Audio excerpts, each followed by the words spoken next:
जय हिंद विद्यार्थियों।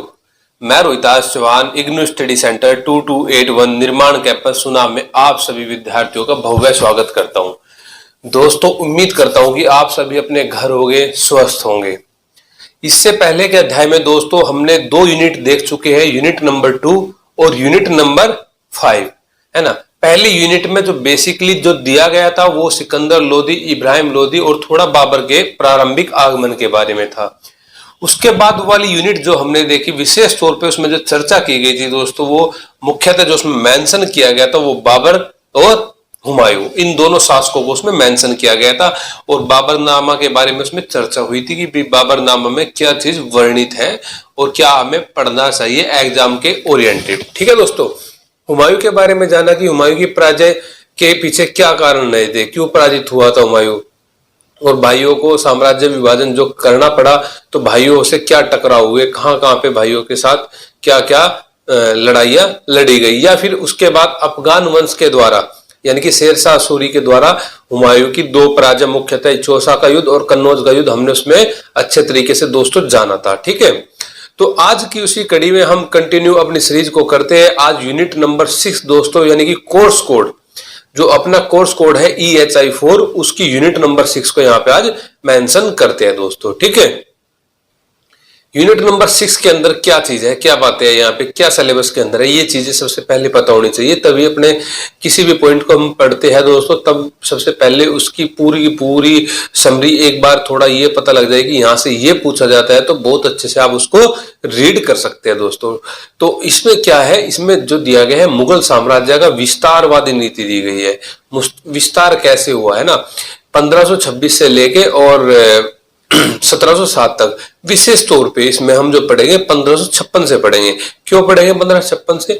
1556 से अकबर का शासनकाल शुरू होता है। किसका? जलालुद्दीन अकबर का। मूल नाम क्या था अकबर का? जलालुद्दीन। इससे पहले के शासक बाबर का जहीरुद्दीन मैंने आपको बताया था, हुमायूं का नसरुद्दीन मैंने आपको बताया था। तो अकबर का जलालुद्दीन का यहाँ का शासनकाल 1556 से शुरू होता है दोस्तों, और 1707 तक इनकी क्या विस्तारवादी नीति रही थी, है ना। और अकबर का शुरुआती दौर देखे, अकबर का जो संरक्षक जो था बैरम खान, यानी कि संरक्षक को हम एक वर्ड और बोलते हैं अतालिक। क्या बोलते हैं दोस्तों? अतालिक भी संरक्षक को बोलते हैं। तो बैरम खान के बारे में देखते हैं सबसे पहले इसमें कि बैरम खान कौन था। ये बैरम खान जो था ये पहले हुमायूं की शरण में रहता था, हुमायूं का संरक्षक था, और बाद में इसने हुमायूं मुनीम खान के बाद में, पहले मुनीम खान और उसके बाद ये बैरम खान, इसका अकबर का संरक्षक बना दिया, है ना। अकबर का संरक्षक बनाया और हुमायूं ने इसको 2 उपाधि दी। क्या? खान बाबा की उपाधि हुमायूं ने इसको दी, और यार ए वफादार इसको बोला। क्या बोला हुमायूं ने? यार ए वफादार बोला, और खान बाबा की उपाधि इसको दी। ये तुर्क था, कबायली तुर्क था ये खान, ये जो बैरम खान था ना। तो सबसे पहले तो आपने बैरम खान के बारे में जाना। इसके बाद एक बार इसकी पत्नी के बारे में देख लेते हैं। हालांकि ये तो बाद में डिस्कस कर लेंगे, लेकिन पता होना चाहिए आपको भी, है ना। इसकी जो पत्नी है सलीमा बेगम, इसकी मृत्यु के बाद, बैरम खान की मृत्यु के बाद, जिससे अकबर शादी कर लेता है, सलीमा बेगम। और इसका एक पुत्र है, आपको नाम अवश्य ही सुना होगा उस पुत्र का, कि अब्दुल रहीम खान खाना। अब्दुल रहीम खान खाना ये किसका पुत्र था? ये था बैरम खान का पुत्र। इसकी मृत्यु के बाद, यानी कि बैरम खान की जब मृत्यु होती है 1560 में, उसकी मृत्यु के बाद इसको ये फरजंद की उपाधि देता है। और खान खाना की उपाधि कब देता है अकबर इसको? 1584 में, जब सरखेज का युद्ध लड़ा जाता है, उसके बाद ही इसको ये उपाधि मिलती है। ठीक है दोस्तों, तो आपने जाना बैरम खान की पत्नी सलीमा बेगम, पुत्र अब्दुल रहीम खान खाना। इसमें देखो बैरम खान कैसे अपना 4 साल का शासन करता है। बैरम खान देखो, पानीपत की जो द्वितीय लड़ाई थी दोस्तों, जो नवंबर 1556 में जो लड़ी गई थी, एक्चुअली जो डेट थी उसकी वो 5 नवंबर थी। 1556 में जो लड़ाई लड़ी गई थी दोस्तों, उसमें जो मुख्य लड़ाई करता जो था, युद्ध करता जो था मुगलों की तरफ से, वो बैरम खान ही था। क्योंकि उस समय अकबर की आयु मात्र 12.5-13 वर्ष थी। क्योंकि अकबर का जन्म 1542 में तो होता है, हमने बताया था 1542 में अकबर का जन्म होता है राणा वीरसाल के महल में, है ना। अमरकोट के राणा वीरसाल के महल में 1542 में। माता का नाम माता का नाम हमीदा बानो बेगम, पिता का नाम हुमायूं। क्या नाम था हुमायूं की, इसकी अकबर की माता का? हमीदा बानो बेगम का पुत्र था ये। और 13 वर्ष की उम्र में गद्दी पे बैठता है। कहां पे? कलानौर में, पंजाब के कलानौर में गद्दी पे बैठता है, जब इसकी सूचना मिलती है कि भाई हुमायूं की मृत्यु हो गई है दीनपना नामक पुस्तकालय से गिरकर दिल्ली के अंदर। ठीक है, तो इसका जो संरक्षक जो था बैरम खान 4 साल संरक्षक रहता है 1556 से 1560 तक। अपनी शक्ति को बढ़ाता है, शक्ति को बढ़ाने के साथ साथ सत्ता पे भी शासन करना चाहता है, कायम अपना अपनी जो सत्ता है वो स्थापित करना चाहता है। कौन? बैरम खान। अब उसके उतार चढ़ाव कई सारे हुए, क्योंकि बाद में हमें इसके परिवार देखेंगे। एक अतका खैल के नाम से एक परिवार बनाता है ये, जिसको पर्दा शासन भी बोलते हैं ना। तो उस जब वो आता है तब इसकी सत्ता, मतलब इसकी जो शासन शक्ति है वो कमजोर होती है और बाद में मारा जाता है। लेकिन शुरुआती जो दौर था 1556 का, वो बैरम खान के द्वारा जो लड़ाई लड़ी गई अफगानियों के बीच में, क्योंकि अफगान उस समय में भी प्रतिद्वंदी मुख्यतः थे। हमने पहले अफगानियों के बारे में बाबर और इब्राहिम लोदी के बारे में जाना था कि बाबर ने इब्राहिम लोदी को पराजित किया था। इब्राहिम लोदी अफगान था। दूसरा जो अफगान वंश आता है वो शेरशाह सूरी के द्वारा शुरू होता है 1540 में और 55-56 तक ये चलता है। अंततः ये पराजित कब होते हैं? ये पराजित होते हैं, इसमें जो अंतिम जो शासक था ये कौन? आदिल शाह सूर। कौन? आदिल शाह सूर। अगर आपसे पूछा जाए कि भाई पानीपत की द्वितीय लड़ाई किस किस के बीच हुई, तो आप क्या बोलते हैं? अकबर और हैमू के बीच में? नहीं, अकबर इधर से शासक था, मुगल शासक था, और अफगान जो शासक था वो था आदिल शाह सूर। आदिल शाह की तरफ से वह लड़ाई हेमू ने लड़ी थी। हेमू जो कि जाति का एक बढ़िया था, रेवाड़ी का। और अकबर की तरफ से वह लड़ाई बैरम खान ने लड़ी थी, जो कराइबल तुर्क था, है ना, जिसको खान बाबा या यारे वफादार की उपाधि दी गई थी हुमायूं के द्वारा। ठीक है, तो पानीपत की लड़ाई लड़ी जाती है और इसमें मुगल विजयी होते हैं। और विजय होने के बाद बैरम खान सत्ता पे अपना कब्जा जमाता है धीरे धीरे। शासन को ये जो अकबर को ये इतना मतलब बुद्धिमान नहीं मानता था। कौन? बैरम खान। यही कारण था कि वो अपना ये जो अमीर थे या जो सरदार थे उन पे जो शासन का कार्य करता था वो बैरम खान ही मुख्यतः उसमें मुख्यतः रोल रहता था।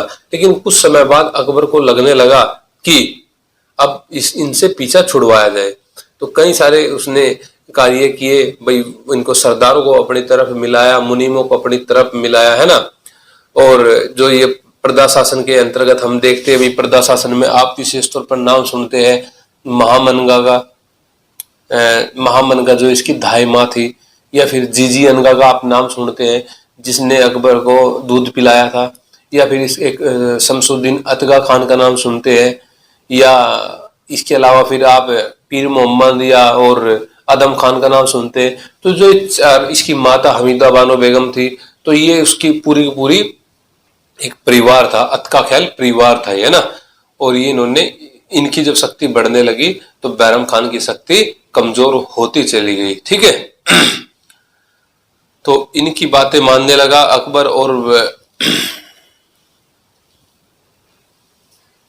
और इसमें हमने देखा कि भाई जैसे पानीपत की युद्ध जीतता है ये अकबर, और उसके बाद ये अन्य जो साम्राज्यवादी नीति थी उसको विस्तार करता है। साम्राज्यवादी नीति का विस्तार कैसे करता है? भाई उसके तुरंत बाद सिकंदर सुर जो है इसके सामने विस्तार वो अपना समर्पण कर देता है। उसको ये माफ तो कर देता है लेकिन बिहार की जागीर उसको दे देता है। हमने आपको बताया था कि भाई बिहार में और बंगाल में ही अफगान जो थे उस समय बसे हुए थे। केंद्रीय शक्ति उनकी छीन हो चुकी थी। ठीक है, और इसके बाद इसने धीरे धीरे से मालवा को जीता, जौनपुर को जीता, ग्वालियर को जीता। क्षेत्रीयवादी नीति इसी ने फैलाई। किसने? अकबर ने। आगे जो इसके उत्तराधिकारी थे, उत्तराधिकारियों ने थोड़े बहुत ही परिवर्तन उसमें किए। अकबर ने ही तो अपने साम्राज्य के 34वें वर्ष 1580 में तो अपने राज्यों को प्रांतों में विभाजित किया था। और अगर बात की जाए अकबर के राज्य कौन कौन से थे, कितने प्रांत थे? 15 प्रांत थे। 15 प्रांत थे, 12 उत्तर भारत में और 3 दक्षिण भारत में थे। तो विशेष तौर पे किस चीज का अध्ययन हमें करना चाहिए, जैसे कि इसने मालवा की विजय की, मालवा की विजय की, और तो मालवा के अंदर हमें पता होना चाहिए वहां पे कौन शासक था, बाज बहादुर। वहां पे कौन शासक था, बाज बहादुर मालवा में शासक था। जब ये आदम खान का नेतृत्व में वहां पे युद्ध होता है तो मालवा का शासक बाज बहादुर वहां से भाग जाता है और वो गद्दी पे मतलब उस वहां पे बैठ जाता है, ठीक है। इसके बाद कई सारे अभियान होते हैं, जैसे कि भाई गढ़कटंगा का अभियान होता है। गढ़कटंगा के अभियान से संबंधित आपको ये पता होना चाहिए कि भाई गढ़कटंगा का अभियान किसके खिलाफ हुआ था, तो वहां की जो शासिका थी वो थी रानी दुर्गावती। कौन थी भाई, रानी दुर्गावती वहां की शासिका थी। और ये अभियान अकबर की तरफ से किसने किया था दोस्तों, ये किया था शरफुद्दीन ने। किसने किया था, शरफुद्दीन ने, ठीक है। और इसके बाद हम देखते हैं भाई ये मालवा, एक ऑर्डर पता होना चाहिए सबसे पहले, अकबर के युद्धों का ऑर्डर पता होना चाहिए। अकबर ने कौन कौन से युद्ध कहां पे जीते, किस सन में जीते। तो सबसे पहले जो ऑर्डर देखा जाए तो मालवा विजय की, उसके बाद मेड़ता विजय की, फिर गढ़कटंगा विजय हुई, फिर मेवाड़ विजय हुई, फिर रणथंबोर हुई, फिर कालिंजर हुई, फिर जोधपुर, बीकानेर, गुजरात और दक्षिण भारत में 3 विजय अकबर के द्वारा की गई। कौन कौन सी, खानदेश, अहमदनगर और असीरगढ़। खानदेश, अहमदनगर और असीरगढ़, ये 3 विजय अकबर के द्वारा हुई दोस्तों, ठीक है। अब इनको देखते हैं भाई कहां पे कौन शासक था, कहां पे कौन। अकबर ने जो मेवाड़ का जो अभियान किया था, मेवाड़ अभियान में अकबर ने किसके खिलाफ किया था, अकबर ने उस समय जो मेवाड़ अभियान किया वो राणा उदय सिंह के खिलाफ किया था। किसके खिलाफ, राणा उदय सिंह के खिलाफ। मेवाड़ का शासक राणा उदय सिंह, जिसने उदयपुर शहर की स्थापना भी दोस्तों कराई थी, है ना। इसके खिलाफ एक जो पत्रकार है, मतलब जो लेखक हुआ है, कर्नल टाड। कौन, कर्नल टाड, जिसने अपनी पुस्तक में annals and antiquities of Rajasthan, annals and antiquities of Rajasthan में इस चीज का वर्णन किया है कि भाई ये क्या नाम, राजपूत जो थे ये विदेशी शासक थे, मतलब विदेशी उसकी संतान थे, विदेशी उत्पत्ति थी राजपूत, है ना। किसने उल्लेख किया है, कर्नल टाड ने अपनी पुस्तक annals and the antiquities of Rajasthan में दोस्तों, है ना। उदयपुर शहर की स्थापना किसने कराई, इसने, उदय सिंह ने, ठीक है, उदय सिंह ने। जब ये अकबर इस पे अभियान करता है तो ये वहां से तो भाग जाता है, और भागने के बाद इसके जो 2 सिपाही थे, जिन्होंने इसकी तरफ से युद्ध लड़ा था, क्या नाम था, जैमल और फत्ता। क्या नाम था, जैमल और फत्ता। उन दोनों ने वीरता पूर्वक लड़ाई लड़ी और बाद में जैसे मारे गए तो अकबर ने उनको, मतलब आगरा का जो किला है, किले के प्रवेश द्वार पे उनको उनकी मूर्ति स्थापित कराई। किसकी, आपसे पूछ लिया जाएगा कि भाई जैमल और फत्ता, इसकी मूर्ति किस किले पर स्थापित थी, तो वो आगरा के किले पर। बाद में इन्होंने, किसने, औरंगजेब ने उसको हटवा दिया था मूर्तियों को, जो वहां पे आगरा के किले के अंदर मूर्ति वो स्थापित थी। तो मेवाड़ का अभियान देखा। अब बंगाल और जो यहाँ का बंगाल का और बिहार का जो अभियान, इनके सुल्तान जो थे बंगाल और बिहार के, जो सुलेमान कुर्रानी था, उन्होंने अकबर के सामने अपना आत्मसमर्पण कर दिया। और इसके बाद जो 2 राज्य, 2 क्षेत्र जो थे, जैसा कि भाई रणथंबोर और ये रणथंबोर और कालिंजर वाला जो क्षेत्र था, वहां कौन शासक था अकबर के समकालीन। जैसे अकबर ने अपनी जो विस्तारवादी नीति जो चला रखी थी, तो रणथंबोर का जो शासक था वो था सुरजन राय। कौन था, सुरजन राय। यही वह शासक था जिसने अकबर ने जिसको मतलब वाद्य यंत्र या वीणा बजाने का अधिकार दिया हुआ था, और बहुत ही नरम स्वभाव से उसके साथ संधि भी की थी। किसके साथ, सुरजन राय के साथ। किसके साथ, सुरजन राय के। सुरजन राय कहाँ का शासक था, रणथंबोर का शासक था। और हम देखते हैं भाई कलिंजर, कलिंजर का शासक कौन था, वो था राजा रामचंद्र। कौन, राजा रामचंद्र कलिंजर का शासक था। उनको पराजित करता है और रीवा के दुर्ग को जीतता है। कौन, अकबर। और जब अकबर नागौर में था, तो नागौर में जब अकबर था, 3 जगह, जैसे कि भाई मारवाड़, जोधपुर का जो राजा था चंद्रसेन, और बीकानेर का जो राजा था राय कल्याणमल, और जैसलमेर का जो राजा था रावल हर राय, उन्होंने अकबर के सामने आत्मसमर्पण कर दिया। किन्होंने, इन तीनों शासकों ने, मारवाड़ और बीकानेर और इनके शासकों ने, ठीक है। अब विशेष तौर पे जो चर्चा होने वाली है दोस्तों, वो मेवाड़ के शासक की है। किसकी, मेवाड़ के शासक की। मेवाड़ का शासक यानी कि महाराणा प्रताप की। महाराणा प्रताप का जन्म 1540 में हुआ था। कब हुआ था? 1540 में हुआ था। और इनका जो उपनाम था वो था कीका। क्या नाम था? कीका। जो बंदायूनी था हमेशा उसको इसी नाम से पुकारता था, कीका के नाम से। ठीक है दोस्तों, इसकी अगर बात की जाए राजधानी की, कि भाई राजधानी महाराणा प्रताप की कौन सी थी, वो थी कुंभलगढ़। कौन सी थी? कुंभलगढ़। बाद में ये अपनी राजधानी परिवर्तन करता है और राजधानी कहां बनाते हैं? चावंद में अपनी राजधानी ये बनाते हैं। कौन? महाराणा प्रताप। अब इससे संबंधित एक युद्ध आपने अवश्य ही सुना होगा कि भाई हल्दी घाटी का युद्ध महाराणा प्रताप के बीच हुआ था और अकबर के बीच हुआ था। तो अकबर ने वह युद्ध स्वयं नहीं लड़ा था। अकबर की तरफ से उसका जो नेतृत्व किया गया था वो मानसिंह के द्वारा किया गया था। मानसिंह उसका सेनापति था। और अगर उपसेनापति की बात की जाए तो आसफ खान था। दोस्तों डायरेक्ट ये भी पूछ लिया जाता है, जैसे मैंने आपको पानीपत के युद्ध के बारे में बताया, वो डायरेक्ट अकबर ने नहीं लड़ा था। तो इसी प्रकार हल्दी घाटी का युद्ध भी अकबर ने नहीं लड़ा था। हल्दी घाटी का युद्ध मानसिंह ने लड़ा था। ये मानसिंह वही था जो भारमल का पुत्र था, यानी कि जो कछवा शासक भारमल था, जिसने अपनी पुत्री की शादी अकबर के साथ कराई थी। और उसी का पुत्र भगवान दास था। भगवान दास का पुत्र मानसिंह था। ठीक है दोस्तों, तो मानसिंह ने इस युद्ध का नेतृत्व किया था, जिसका साथ उपसेनापति आसफ खान ने दिया था। और जो मेवाड़ का जो शासक था महाराणा प्रताप, वो लड़ा था। और उसका जो उपसेनापति था वो भी एक मुस्लिम था। उसका क्या नाम था? हकीम खान सुर। क्या नाम था दोस्तों? हकीम खान सुर उसका नाम था, जो मुस्लिम सेनापति था। अच्छा, हल्दी घाटी के युद्ध को और किस किस नाम से जाना जाता है? इसको खमनेर का युद्ध भी बोला जाता है। क्या बोला जाता है? खमनेर का युद्ध बोला जाता है। गोगुंदा का युद्ध बोला जाता है। मेवाड़ की थर्मोपल्ली इसको बोला जाता है। कई सारे नामों से इसको जाना जाता है। अच्छा, इसमें एक इतिहासकार था बंदायूनी। इसका प्रत्यक्षदर्शी इतिहासकार है। गाजी का खिताब पाने के लिए बंदायूनी इस युद्ध में शामिल होता है। ये आपसे पूछ लिया जाता है भाई, आप अगर आप इसको आंसर में भी मेंशन कर दोगे तो बहुत अच्छा रहेगा कि भाई बंदायूनी जो था हल्दी घाटी के युद्ध में गाजी की किताब पाने के लिए शामिल हुआ था। इसी प्रकार से पानीपत के युद्ध की बात की जाए अगर, उसमें कौन था प्रत्यक्षदर्शी? उसका वो था आरिफ कंधारी। पानीपत के द्वितीय युद्ध का जो प्रत्यक्षदर्शी था वो आरिफ कंधारी था दोस्तों। ठीक है, तो मेवाड़ की थर्मोपल्ली, खमनेर का युद्ध और रक्त तलाई मेवाड़ की किसको बोला जाता है? वो हल्दी घाटी के युद्ध को बोला जाता है दोस्तों। ठीक है, अकबर ने अपनी जो नीति का जो पालन किया, विस्तारवादी, लगभग सभी जगह उसने सफलता पाई।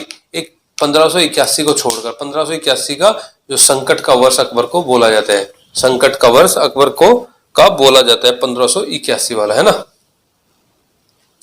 और अकबर का जो सबसे मुख्य युद्ध देखा गया था, यानी कि गुजरात का युद्ध। आपको पता है गुजरात के युद्ध के बाद ही फतेहपुर सीकरी की स्थापना हुई थी। तो गुजरात पे अभियान क्यों किया था? क्योंकि गुजरात जो था एक व्यापारिक केंद्र था और वहां पे जो व्यापार होता था वो भड़ोच बंदरगाह पे अधिकार करने के लिए गुजरात पे अपने अभियान किया था। और वहां पे पुर्तगाली भी अपनी शक्ति जमाए हुए थे। पुर्तगाली को शक्ति को निम्न करने के लिए अकबर यह अभियान भी करता है। ठीक है, और एक अखिल भारतीय साम्राज्य का जो ये निर्माण करना चाहता था, तो उसकी पूर्ति भी तभी होती जब ये अकबर ये गुजरात या फिर राजस्थान को जीतता है ना। तो उस समय गुजरात का जो शासक था वो कौन था? गुजरात का जो शासक था वो था मुजफ्फर तृतीय। कौन था दोस्तों? मुजफ्फर तृतीय गुजरात का शासक था। और एतियाद खान ने इसको बुलाया था, निमंत्रित किया था, जो कि जिसका संरक्षक था वो था मुजफ्फर तृतीय का संरक्षक एतियाद खान। ठीक है, और सरनाल के युद्ध में ये पराजित करता है उनको, सरनाल के युद्ध में। ठीक है, और गुजरात विजय के बाद ही फतेहपुर सीकरी की निर्माण कराता है। और अकबर के द्वारा किए गए कई सारे कार्यों में अगर हम बात की जाए, भाई इसने दास प्रथा पे रोक लगाई, तीर्थयात्री जो करते उन पे कर पे रोक लगाई, तीर्थयात्रियों के, इबादत खाने की शुरुआत की। इबादत खाने की शुरुआत कब की थी भाई अकबर द्वारा? 1575 में। कब? 1575 में इबादत खाने की शुरुआत अकबर के द्वारा की गई थी। ठीक है, और इबादत खाना धार्मिक चर्चा होती थी। इबादत खाने में क्या होती थी?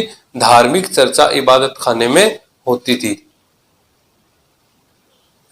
और अगर इसको बात की जाए भाई इसने इबादत खाने में मतलब किस दिन ये इनका धार्मिक चर्चा का दिन होता था अकबर का? वो होता था बृहस्पतिवार को। किस दिन? बृहस्पतिवार को धार्मिक चर्चा का दिन अकबर का होता था। और इसको एक धर्म को छोड़कर, मतलब बौद्ध भिक्षुओं ने इसमें भाग नहीं लिया, लेकिन अन्य सभी जैसे कि जैनियों ने, बौद्ध और हिंदुओं ने, पारसियों ने, सभी ने इसमें पार्टिसिपेट किया था, बौद्धों ने इसमें भाग नहीं लिया था। ये कहाँ पे था इबादत खाना? ये फतेहपुर सीकरी में था। कहाँ पे था दोस्तों? फतेहपुर सीकरी में था इबादत खाना, है ना। वहां पे धार्मिक चर्चा होती थी। बाद में 1581 और 82 में इसको समाप्त भी कर दिया गया था, इबादत खाना, है ना। और इसके बाद अगर हम विशेष तौर पे बात करें अकबर की, तो इसके नवरत्न को एक बार यहाँ पे देख लेते हैं कि नवरत्न कौन कौन थे अकबर के, क्योंकि अकबर के नवरत्न बहुत मुख्य जो कार्य है उनका होता है। तो सबसे पहले नवरत्न जो था वो था राजा बीरबल। कौन था? राजा बीरबल, जिसका मूल नाम क्या था? महेश दास। मूल नाम क्या था? महेश दास मूल नाम था। और जिसको क्या उपाधि मिली हुई थी? कवि प्रिय की उपाधि मिली हुई थी दोस्तों, ठीक है। और मृत्यु कैसे होती है बीरबल की? यूसुफ जाइयों के विरुद्ध युद्ध करते हुए इसकी बीरबल की मृत्यु दोस्तों हो जाती है, ठीक है। बीरबल मूल नाम क्या बताया मैंने? महेशदास। उपाधि क्या थी? कवि प्रिय। तो पहला इसका नवरत्न था। दूसरा कौन था? फैजी। फैजी जिसकी उपाधि कविराज थी। क्या थी? कविराज थी। और मुख्य दरबारी था इसका। कवि से दार्शनिक भी ये बन गया था। अनुवाद विभाग का कार्य कौन संभालता था? फैजी संभालता था। कौन? फैजी संभालता था। और मुख्य इसके बाद फिर तानसेन था। कौन? तानसेन, जिसकी उपाधि क्या थी? रामातनु पांडे। क्या थी? रामातनु पांडे इसका मूल नाम था। उपाधि तानसेन थी इसकी, है ना। और इसकी उपाधि कंठाभरण वाणी विलास। कंठाभरण वाणी विलास इसकी उपाधि थी ना। मोहम्मद घोष का ये अनुयायी था और अकबर का नवरत्न का एक सदस्य था, ठीक है। ग्वालियर में इसकी समाधि बनी हुई है। और इसके बाद अगर देखें मानसिंह के बारे में, इसके बारे में मानसिंह के बारे में, मानसिंह भी इसका एक नवरत्न का एक सदस्य था। और उसकी उपाधि थी मिर्जा राजा और फरजंद। मिर्जा राजा और फरजंद इसकी उपाधि थी। और इसमें कहाँ कहाँ का गवर्नर रहा था? काबुल का, बंगाल का और बिहार का ये गवर्नर था। कौन? मिर्जा राजा फरजंद, यानी कि ये मानसिंह की बात ये यहाँ पे कर रहा है। जहांगीर इसको बूढ़ा भेड़िया कहकर बुलाता था। जहांगीर क्या कहकर बुलाता था इसको? बूढ़ा भेड़िया। बूढ़ा भेड़िया इसको कहकर बुलाता था। तो ये भी उसका एक नवरत्न था। और इसके बाद अब्दुल रहीम खान खाना। अब्दुल रहीम खान खाना के बारे में मैंने आपको बताया भाई, ये बैरम खान का पुत्र था, यानी कि सलीमा बेगम जो कि बैरम खान की विधवा थी उसका संतान था। अकबर ही इसको खान खाना की उपाधि देता है 1584 में सरखेज के युद्ध के बाद, है ना। ये भी इसके नवरत्न का एक सदस्य था। और राजा टोडरमल। राजा टोडरमल, राजा टोडरमल जिसको दीवान ए अशरफ, दीवान ऐशबक का जो प्रमुख था, वित्तीय मामला ये अकबर का संभालता था। कौन? राजा टोडरमल, है ना। और इसने इसको क्या बोला है? भोला बाबा बोला है। क्या बोला है? भोला बाबा बोला है। किसको? टोडरमल को। और इसके अलावा जो अकबर के नवरत्न थे दोस्तों, वो मुल्ला दो प्याजा, अबुल फजल और हकीम हकीम मुकीम था, है ना। ये इसके नवरत्न थे दोस्तों, ठीक है। तो कुछ अगर विशेष तौर पे अकबर के राज्यों की बात की जाए, प्रांतों की बात की जाए, कितने प्रांत मैंने बताए? 15 प्रांत मैंने बताए। मालवा, मेड़ता, गढ़कटंगा, है ना। ये कुछ मुख्य, जैसा ये जो लड़ाई लड़ी गई थी, इनके शासकों का आपको नाम पता होना चाहिए। भी मालवा में उस समय कौन था, या मेड़ता में कौन था, या गढ़कटंगा में कौन था, या असीरगढ़ में कौन था, या खानदेश में कौन था, रणथंबोर में कौन था, कालिंजर में कौन था, मेवाड़ में कौन था, ठीक है दोस्तों। इनका क्रम हमें पता होना चाहिए।